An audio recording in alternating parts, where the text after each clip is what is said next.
Hello, everyone. Welcome back to the Find Your Lady Tribe podcast.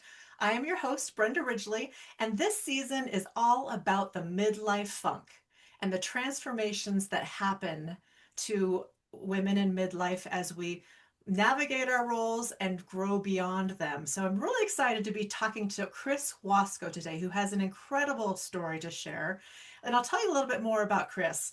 She is a spiritual counselor, an energy healer, and psychic medium who specializes in trauma recovery and nervous system regulation. She is the author of An Old Soul's Journey, a guide to inner child healing, and the creator of Spicy Old Souls, a program for deep level soul healing. Chris specializes in reading the chakra system and listening to the story the body wants to share. Welcome to the Find Your Lady Tribe podcast. I'm your host, Brenda Ridgely. This is season 4, and we are deep diving into the heart of midlife reinvention. If you've been feeling that midlife funk, that sense that you've mastered your roles but you've lost your spark, you are exactly where you need to be. This season is inspired by the framework of my upcoming book, Ignite Your Life's Purpose and Save the World.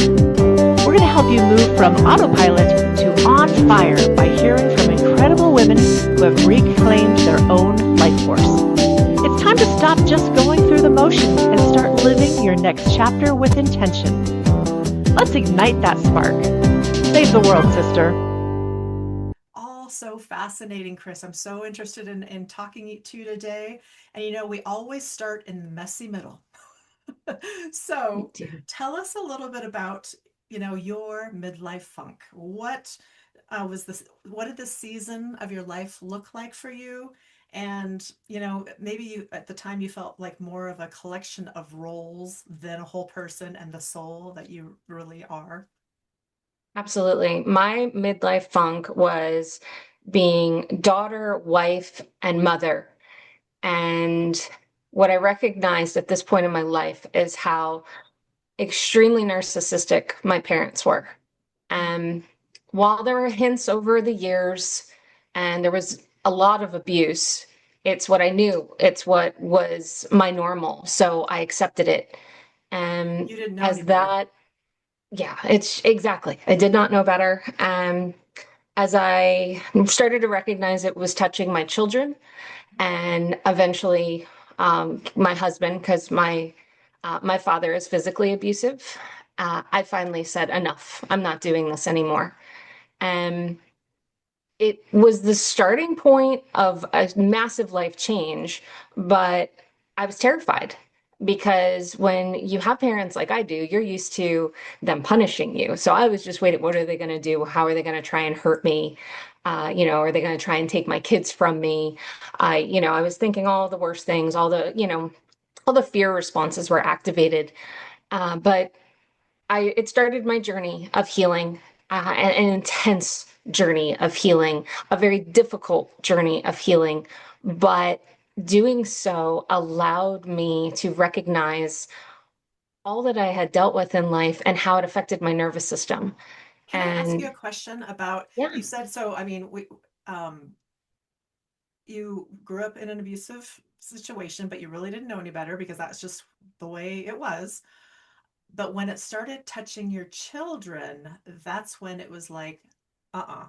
Can you go dig into that a little more?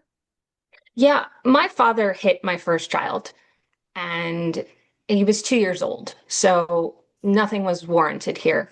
And I was very angry at myself for a while because I left my child alone with my bully. And the only reason I had done that is I was nursing my second child and he had spit up all over me and I had to go get something to clean up. So I left, and for the mere moments it felt like I was gone, and I came back and I saw the look on my oldest son's face.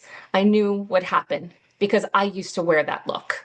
Mm. And we went through an ordeal at that time, but I chose to forgive. Really wanted a relationship with my parents. I do still even love my parents. And it took another 8 years where then my father threatened to hit my husband. And that was my final, I'm not doing this anymore. And we've already were dealing with other aspects of abuse with both my mother and my father. My mother was no longer physically abusive, but mentally, emotionally, there was a lot of manipulation, a lot of threats, a lot of, my mother loved to punish me with the silent treatment. So she would be angry with me and ignore me until I would apologize to her for something she did more often than not. That was very hurtful. And it was just it was just very toxic. But again, it was my normal. It's all I knew.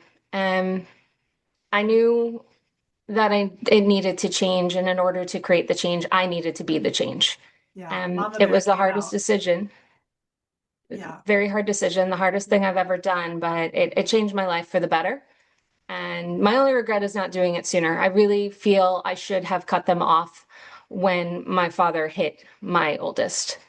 And it took a long time for me to forgive myself for that one. And I'm probably still working on that Mhm. because my children deserve better.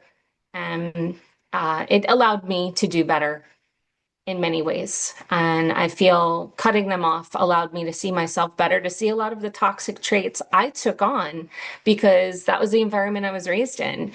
And even though I felt I was doing better than my parents because I wasn't hitting my children, they still had toxic elements that I didn't even realize were toxic until I really started diving into the elements of narcissism and what makes someone narcissistic, because it's a spectrum. There Mhm. is no one type of narcissist. We tend to label the overt narcissist as the textbook type, but my parents are both on opposite sides of the narcissistic spectrum. So I really was educated throughout my entire childhood into my adult life on the elements of it. But healing it, healing my body, my nervous system, essentially calmed me enough to open to spirit, which I had no idea what was going on. I would be having a conversation like you and I are now, and I would see somebody in my mind's eye behind the person. And I didn't know what to do with that. So at first I just ignored it because I felt that was crazy. That felt a little insane. But over time, it kept happening. And I recognized that, okay, there's probably something I could do with this. So I started studying psychic mediumship and how to communicate with them because they don't have bodies anymore. They don't communicate like we do. And like I said, this whole process, it's changed my life. And it I recognize why I needed the lessons I needed because of how I work now. I recognize trauma in people. I could feel it. I could see it. I literally climb into people's chakra systems and kind of sit and explore what the body wants to reveal because the body shares so much if we just listen. That is so fascinating how you found your gift as an older and as an adult. Yes. Whereas feel like most of the stories I've heard, it's usually pretty early. And do you think it's because of your environment that it was suppressed? 100%. Trauma mutes the nervous system and therefore will mute your connection, your intuitive abilities. Mm. And the more you can relieve that trauma, release trauma's energy. So when you release the trauma energy in the best way you can, we don't completely rid ourselves of it because it does form us. And there are parts of it that make us who we are. And I believe we need to learn to love those parts of us. But while I had inklings over the years that I could do this, and I had a lot of situations where I probably would have said, yeah, I could do that once in a while, or I would have chalked it up as, oh, yeah, I'm just an intuitive empath. That's pretty much what I would have described myself as. But when it really came online, it really came online. And They had it been was waiting. almost, yeah, They it had been was waiting for waiting. you. It was waiting and ready. And there's a part of me that wishes that I would have been open to it sooner because I could have been doing this work. My background's in business. I did what I was groomed to do. My parents wanted me to pretty much live their life. They met on Wall Street I was pretty much groomed for that. I majored in business. I worked in New York City for quite some time, and I did very well. I was very successful, but it wasn't bringing me joy. This work brings me joy. I feel like I found my calling.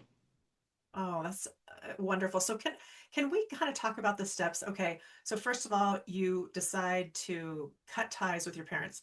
I'd love to just hear get a little specifics on what that looks like because there are probably people out there with like how I need to do that. What how unless it's just cold turkey just I mean, you tell me, but then like the steps of this healing because it wasn't like oh, I cut him off. I'm okay, I'm back, right? Can we hear these your steps? Yes, I really wish it could have been more gradual. For me, it was cold turkey because I just said enough. I'm not doing this. So it was dramatic. And so I don't recommend that, but sometimes, it's the straw that breaks the camel's back. So if that's what happens, and sometimes it is what has to happen, it goes against the grain for a child to cut off a parent. So to do that, that's why any child that cuts off a parent, there's a story there. Because that Oh, yeah. just from a physiological standpoint, it goes against everything in your body to normalize that. So that in itself was so incredibly hard and probably why I didn't do it sooner. I didn't feel strong enough. I didn't feel brave enough. So after I cut them off, I I gave them a little space, meaning I would have allowed, you know, some conversations, right? But then they started doing things that were very mean. And so it was slightly gradual, even though I was cutting myself off. I was, at first allowing, you want to wish my kids happy birthday, you're welcome to do that. But then when they were mad at me, they ignored my children on their birthdays. I was like, no, we're not doing this anymore. You don't get to hurt my children because you're mad at me. So there was some progression and me trying to figure it out. I mean, I don't think when you cut off parents, you make this decision, that's it, I'm done forever. You kind of just set up a boundary. I'm not allowing this anymore. And then you hope that maybe they'll want to do better and be better. That's where I was at. So it was a little desperate, to be honest. And I Yeah, felt I mean, anxiety for the first time. yeah, we have this, I mean, everyone has this strange bond with a parent because no matter how uh, bad or good or whatever they were, we still want to please them. We Yes. still want to be, approved of and all, no matter how wrong that they do it. We we want to do it better, but we still care about what they think. And to disconnect like you did and it sounds like it was absolutely the right choice. So brave. Thank you. Yeah, we're predisposed to behaviors that we would have adapted to as children. So when my parents were putting on all the same things they usually do, and I wasn't responding the way I used to respond, I was creating the change. And change is scary. Change is unknown. So I was navigating that in a very clueless way. My first step was to go to therapy. And I found somebody who specialized in narcissism and narcissistic abuse. And it was very helpful for me to unpack that and just to be validated for the first time in my life that what happened to me was, for one, not normal, but not okay. Because I would often defend my parents. Oh, they had a very tough upbringing. Oh, they struggled and I was challenging. Because I was told all the time how difficult I was. So I felt I was the problem. But I recognize the worst things, even to this day, that have ever been said to me in my life have been said by the two people that were supposed to love me the most. Oh, And that does something to a child. It makes you have a lot of self-hatred. So I was unpacking a lot of that as well. And then I just started learning somatic therapy techniques on my own because I didn't like how my nervous system was responding. I didn't like that I was feeling anxious. So I did tapping a lot. Emotional freedom technique, EFT, if anyone's heard of any of those, it's all the same thing, but it helps you heal on a cellular level. It helps retrain your body to respond differently. And I felt that was so incredibly helpful, especially when I was feeling anxious, because I had never felt anxious before, but I was terrified. What are they going to do? I remember one time someone knocked on my door, my front door, and I hid. I literally hid in my house. Don't answer the door because I was scared my mother sent somebody to try and get to me. And I was a grown woman having this kind of response, but that's what trauma does. Mhm. You go to the responses that your body's accustomed to. So my body's accustomed to fight or flight. So I was ready to fight somebody or run away from them. And learning that was so important and calming my nervous system. And that's also where I started learning about the chakra system more in depth. And at the time, I had an autoimmune thyroid condition that I've since healed because a lot of what I had dealt with growing up is what created that thyroid condition. And when I was no longer in that environment with those people, I had the ability to heal. There's that saying, you can't heal in the environment that made you sick. I'm walking evidence of that Wow. because I don't have a thyroid condition anymore and I feel healthier than I've had in a very long time. Right. So before you actually um, made the big, cutoff, the big cutoff, Yeah. um, probably everything in your life on the outside looked fine. But what was your inner soul saying to you? This isn't right. I would hear that often inside. This isn't right. This isn't okay. Why am I doing this? And a lot of that, it was a lot of recognizing and also being the one often calling it out, but no one doing anything about it, even though I had plenty of people agreeing with me. Oh, yes, she does that about my mother. Or, oh, yes, that she does that to me too. Like my sister dealt with it also. My brother did not because he's the golden child, but no one would speak up. I was the only one, and I was punished severely for it many, many, many times. And so I felt very alone that I didn't have support. And my parents are very intimidating people, and they're also rather wealthy. So when you have that, it kind of brings some power. Yeah. And over the years, I didn't feel like I had the power, strength to stand up to them, even though I knew I probably should have. But it's really difficult to understand how to navigate that when there are elements of that that can feel like your version of safety, even though it's not safe. I was financially provided for growing up, so that would have felt safe, but it was highly conditional.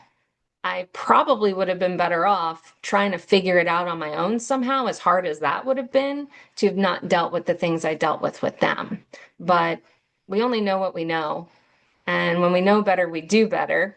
And Yeah. it allowed me to, I allowed myself to get to that place. But I certainly, yes, prior to, I had those inklings of this isn't right. I don't like this. I moved away from them when I was pregnant with my second child. I knew I needed to be away from them.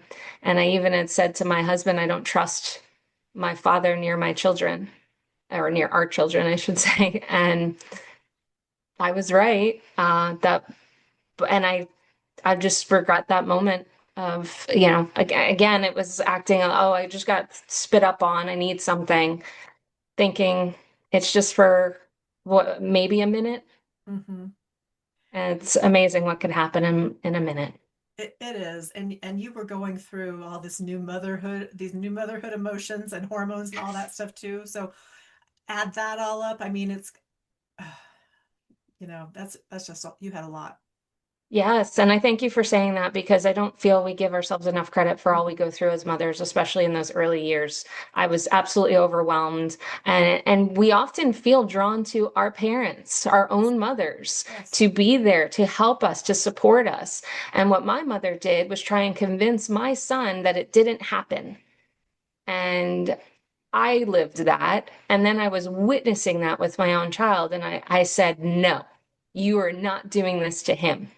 I said, you did this to me my entire life. You don't get to do it to him. And then she got mad at me. And then my father got mad at me because my mother was mad at me, even after my father hit my son. It was, I mean, it was a circus, but I Mhm. was part of the circus. I allowed the circus. I stayed in the circus. It was until I left the circus that I realized, wow, this doesn't have to be my life anymore. Mm. It doesn't mean I don't miss having parents. I do, but I more miss the idea of what I deserved as parents. And Yeah. that's not the people that I got in this lifetime. Yeah. Hey, lady. Just wanted to take a moment and interrupt right now in the middle of the show to ask you to subscribe. Yes, press that button right now. This show is all about you, the midlife woman. Let's do this thing together, so join us. Subscribe now. In our private conversation, Chris, you talked a little bit about the mother wound, and I'm a little unfamiliar. And for those listeners out there who also it might be a new term. What is the mother wound, and how does it kind of quietly shape women's relationships, even with their friends?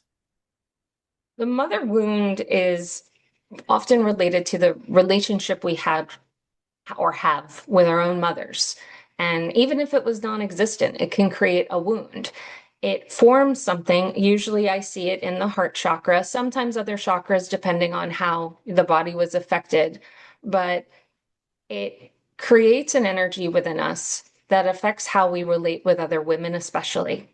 So I recognized in my own life how I often was having friendships with women who were either amazing, and I still have those girlfriends to this day, or who were highly toxic. But I had to recognize I had a mother that could sometimes be amazing and other times be highly toxic. But that also meant that so was I. And I really had to unpack those elements within myself. What was making me toxic and what made me amazing? And how can I heal that?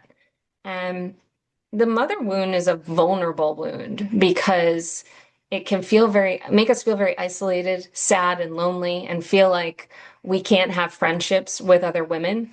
That's when there's usually things like competition or jealousy involved, because it then shoots down energetically to lower chakras. So Mm. I have this wound and now it's affecting lower chakras, and I'm behaving in this way where if a woman is doing better than me, I'm automatically jealous or I don't like her. If a woman is a stronger personality than me, then I therefore won't like her. Things like that. It kind of creates these barriers of where we don't allow people, especially women, to be who they are and to Mhm. not judge them for that. We don't have to necessarily like everybody. That's not what this is about. It's just more of, can we recognize, okay, that might not be for me, but cheers to them for being who they are, and you move on instead of making judgments and criticisms, because it just tells you a lot of what's going on inside yourself. Yeah, I was just going to say, it feels like very much like looking into a mirror, because we are, as I don't know if it's as a society or whatnot, women are kind of, we show up in our roles. Who do you need me to be? Who do you need to be? And if someone else is showing up and not as you need them to be or expect, then we judge. And maybe that's just really going back to our own. We're showing up as we Yes. think the role that someone wants. Absolutely. We're always wearing different hats. We always present ourselves in different ways, especially, professionally versus personally is a perfect example of that. We often act differently at work than we do in our personal lives, Mhm. but it always comes down to who you are in your heart space. And the relationship we have with our mothers says a lot of that. And it's very interesting in this because I work so much with the chakras. I've actually had people will tell me when I recognize a mother wound, and they'll tell me, but I have a great relationship with my mother. For me, I recognize that as one of two things. Mom carries a mother wound also, and it's traveled through generationally, or there's enmeshment. I also used to believe my mother was my best friend. And Any woman that says, my mother is my best friend and they're married or has a romantic partner, that for me is a red flag Mm, because a mother should never be a best friend over a partner in life. Your life partner should be your best friend. Once your mother is, from an energetic standpoint, because I work with energy, she is literally the third person in your marriage or your relationship every mm, single time. Even if she's not nosy, even if you do have what seems like this great relationship, that's enmeshment because it hasn't allowed the solidification of the romantic relationship. So mom energetically is in there too. And that disrupts a relationship. mm, A lot of people don't see that. It usually is seen in little ways. Like they don't get a lot of date time, or they have a lot of stress in their relationship, and kids feel like they're in the way. There's just usually these little life things we chalk up to, well, that's just life. But if mhm, that's your best friend, you guys are going to have this energetic bond that rises above that life stuff. But once mhm, mom's energy is in there, it actually pulls you away from each other from an mhm, energetic standpoint. But like I said, a lot of people don't see that. So that's one of the more challenging things with a mother wound. And it usually triggers people when I say, that when they feel like mom's their best friend, and I say that shouldn't be the case, I'm usually a little more gentle. I'm more saying this for sake of, people that are watching and listening, that it's important to know this. But people tend to be very triggered by that, especially if they feel very close to their mothers. mhm. I love when you were explaining it at first, how you said how it shows up, but for you, it showed up as either awesome, amazing, or uh, what did you say? Or toxic. Or toxic. Okay, yeah. And then, but not only did you say that your mother had those characteristics, but then you took accountability and said, therefore, I do. I think that's a step that often is missed. Very, because it's so difficult. It's so challenging to look in the mirror and see what sucks about you. Just to be fully blunt there. It because it's not about putting ourselves down and saying, "Oh, this is terrible." It's more of, "Ooh, that's not okay. Yeah. You know better. You can do better." And it's not your fault, really. No, we Right? often don't know. It comes organically Right. because when we're raised in an environment and we're behaving from said environment, we don't always recognize the toxic elements. Right.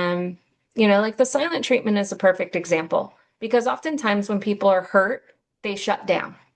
Mm-hmm. So it's not often considered the silent treatment if someone needs space. But when there's a pattern of someone always shutting down and not speaking to another person until they apologize first, that's a toxic behavior. Mm-hmm. And so there's always kind of a line of, well, when is that okay? We could look at it from a time standpoint. How much time do you need to recover your thoughts and emotions in order to have a conversation? Because it always comes down to healthy communication. And many of us are not taught healthy communication. If anything, I would say my healing journey has taught me so much about healthy communication. And I'm very grateful for that because it's just put me in a very good state of peace that I can have difficult conversations with people without it being confrontational because I was raised in an environment where it was always confrontational. So to learn that, wow, it doesn't have to be that way, that was huge for me. And I'm so grateful for that lesson. Mm. Oh yeah, for sure. So you maybe already touched on this a little bit when you talked about mother possibly being best friend, but what are some subtle signs that a woman might still be seeking her approval, even as an adult? They talk to their mother constantly. They Hmm. will, especially about private things, their sexual relationships, their financial uh, relationship with money, because it's an oversharing. And oftentimes we get so accustomed to having shared so much with our mothers. So, but there is a line once you are in a romantic relationship of this is for me and my partner. This is not for my parents. This is not for my mother. I remember when my mother asked me, about my sex life with my husband and that I could talk to her about that. And I was so uncomfortable. And it turned out because my sister was constantly doing that and they felt like they had this great bond because of that. But to me, that just felt intrusive. And like I said, it is an energy. So if we are constantly going to our mothers, turning to our mothers, we're looking for this kind of approval. We are looking for love ultimately. Mm-hmm. And when we're seeking it outside of ourselves, we're never going to find it, for one. But when we are seeking it outside of our relationship, that will affect the relationship because you're literally energetically turning away from your partner. Mm-hmm. That makes a lot of sense. It really does. Um, so, what does healing that mother wound really look like in real life? It depends on the depth of it, but I would say mirror work is a huge one. Looking at yourself in the mirror and seeing how you start with that, because mirror work is one of the most challenging kind of practices that one can do. People usually do not last longer than a couple days to a week with mirror work because you have to look in the mirror and just start looking at yourself and say, I love you. I'm so proud of you. I'm proud of what you've done in life and start talking about you. I think you're beautiful. And as you start saying these things in the beginning, it's hard. Mm-hmm. Oh, to look at myself, Chris, I love you. I would get tears in my eyes. Mm-hmm. So mirror work really shows us how that mother wound shows up because it's the stuff we didn't hear growing up or the stuff we didn't believe and still don't believe. So that's bringing that wound out, and it's very heart chakra centered. So that's why it brings up a lot of emotions, and also why people don't like to do it for a long period of time because it's hurting. It really creates this energetic friction. So sometimes you just have to start in these small doses. Maybe you just do it for a couple minutes, try and work your way up to 5 if you can. The first time you're doing it, you're probably doing it for like 10 to 20 seconds, and it's fine because it's effort. But you're taking those steps to look at yourself, and that's trying to look at the good stuff. And I believe in starting there. I don't feel we should start just stripping ourselves down as soon as we do that because when we're working to heal, that's harder. You're basically bringing shadow work in first, and I don't feel that that's very supportive energetically. Mm-hmm. That's one of the good starts to do it because it helps you understand your own inner compass too. Where am I feeling affected as I'm saying these words to myself? Like, am I feeling it in my body? Am I feeling it in my gut, my heart? It tells us where we're carrying the wound. Mm-hmm. Very interesting. So, Chris, I like to leave our audience with some tips to, 1 to 3, get started, today or this week, some action step that they can, if they did it this week, they'd just be start moving forward in the direction of what's their better life. Do you have some advice? Yes, yes. So I love for people to understand their own body. Um, One is to recognize, am I grounded? Because healing is very challenging if we are not grounded. So you don't necessarily have to go outside and bare feet, but you could just stand on the ground. Obviously, you're standing 2 feet. You're kind of do your best to center and ask your body, do I feel grounded? And start checking in. The body has an inner yes or no. It tells us this. If you're not getting a yes or a no, then I recommend going outside. Do Mm-hmm. I feel grounded? Now, if you need a little more help and you don't want to go outside, because I know some people are dealing with winter and that's a little cold, Mm-hmm. check it with your breath. Do I feel grounded? And then take a deep breath and notice, are you filling your entire lungs with air? Because oftentimes when we have had a lot of trauma in life, we are only filling our lungs about halfway. And it's called a stress breath because it's all in the upper area of our lungs. We're not really filling the lower area of our lungs. So take that deep breath. See, is my chest cavity filling? Is my stomach able to fill? And then release. because if not, you're probably not grounded. And now, let's say you realize you're not grounded. What you then do is you visualize yourself as being grounded. You say, I am grounded. I like to visualize roots growing out of my feet and into the earth and feel myself connected to the earth. And it's all visual. So, what we do in our own minds helps us with our bodies because our mind affects our bodies. So, grounding is really a very good step to then understanding the body because I've checked in with a lower chakra. The next one I like to check in with is my solar plexus, which is just that, like right under the rib cage there, your upper gut, as I call it. And that's your chakra of your personal power. So I like to put my hands there and feel where I am and feel centered and feel that self-power and feel and just say the words, I am powerful. And see if that resonates with you. Because if you believe it, you know your solar plexus is doing well and you're connected to your personal power. But if you're saying I am powerful and there's that part of you that's like, I don't know about that, you know that there's something off energetically. So that's a really good start to understanding how your body is working, how it's responding, because then you're understanding your responses, you're understanding your trauma, you're understanding how you receive things, good or bad, and how the body takes hits energetically, how the body protects itself energetically. And when you get to mastery of that, you live a very vibrant life because then you're very connected to, oh, this is off in me.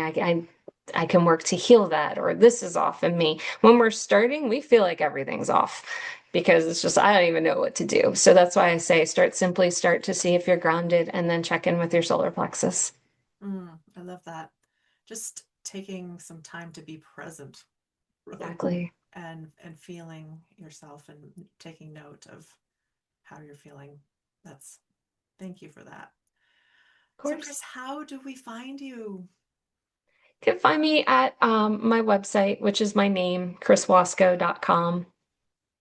Okay, awesome. And what kinds of is it coaching that you're offering, or what?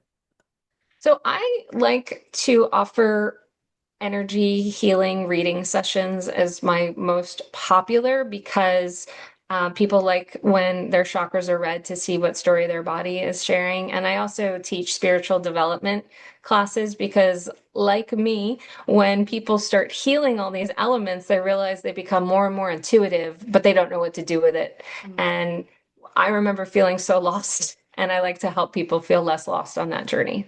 Oh, lovely. I love that. Awesome. Well, thank you so much. My last question is always, Chris, how do you tribe? I tribe from the heart. I tribe with authenticity. And I love the fact that I'm in this place where I have learned to call in the most beautiful women in my life because I was able to heal those layers of trauma and I'm not carrying the toxicity anymore. And I feel very blessed every day, but I lead with my heart instead of trying to protect it. And it has really served me well. That is beautiful. Absolutely beautiful. I love it. Can I ask you, like, do you have any rituals that you, as far as like habits as a with your friend group? So I am really grateful in that I have friends in all spans because being in a very spiritual space, most of my friends are in the muggle space. So a lot of people would assume we're like doing these like bonfire rituals and all that. So no, a lot of what we're doing is just it's really checking in. I have a lot of friends that work as I work. So we always are, for us, it's time. We make the time for each other. We talk to each other. And even if we don't get to see each other, we we do put in effort for each other. So that's more of what I would say is the ritual, because I'll notice if a couple days gone by, I haven't heard from so and so, I'm reaching out to so and so. How are you today? Checking in. And then I have friends that every day we make sure we're sending texts. Have a great day. How are you doing? How's your evening? You're feeling great. So it really just depends on the friend and just where we're at. But again, it's heart led. You know, I'll also feel if something's going on with someone and they get a little nervous, I'll send that text, everything okay? And they're like, what'd you feel? So I've learned to be a little better about how I deliver that, because I don't want people to panic. But yeah, no matter what though, it's always heart led. And the more I've recognized that, the better my relationships have been and the stronger they've become. Even the friendships I've had for over 20 years now, they're just stronger because I come from that heart center, and it's so much healthier than it once was. That's lovely. Chris, thank you so much for sharing today so wholeheartedly about topics that are not that easy to talk about. And I just know that someone out there is going to resonate with your story and find some power and courage in it. So thank you so much for sharing today. And to our listeners, thank you for showing up for yourself and showing up for your own transformation and showing up for whatever is big and powerful and next for you in your life, because it is there and it's happening. So with that, I'll sign off by saying, when three or more gather, we are tribe. Thank you for spending this time with your Lady Tribe. I always say that when three or more gather, we are tribe. And today, with my guests, myself, and you listening in, that circle is complete. I hope this story reminded you that your purpose is worth the pursuit. If this episode stirred something in you, please take a moment to subscribe, like, and leave a comment. Your engagement helps other sisters find their way to our circle. If you're ready to take the next step in your own transformation, I invite you to join our gathering place, the Save the World Sisterhood Facebook group. It's where we unmask, connect, and cheer each other on as we ignite our lives together. Until next time, I'm Brenda Ridgely. Save the world, sister.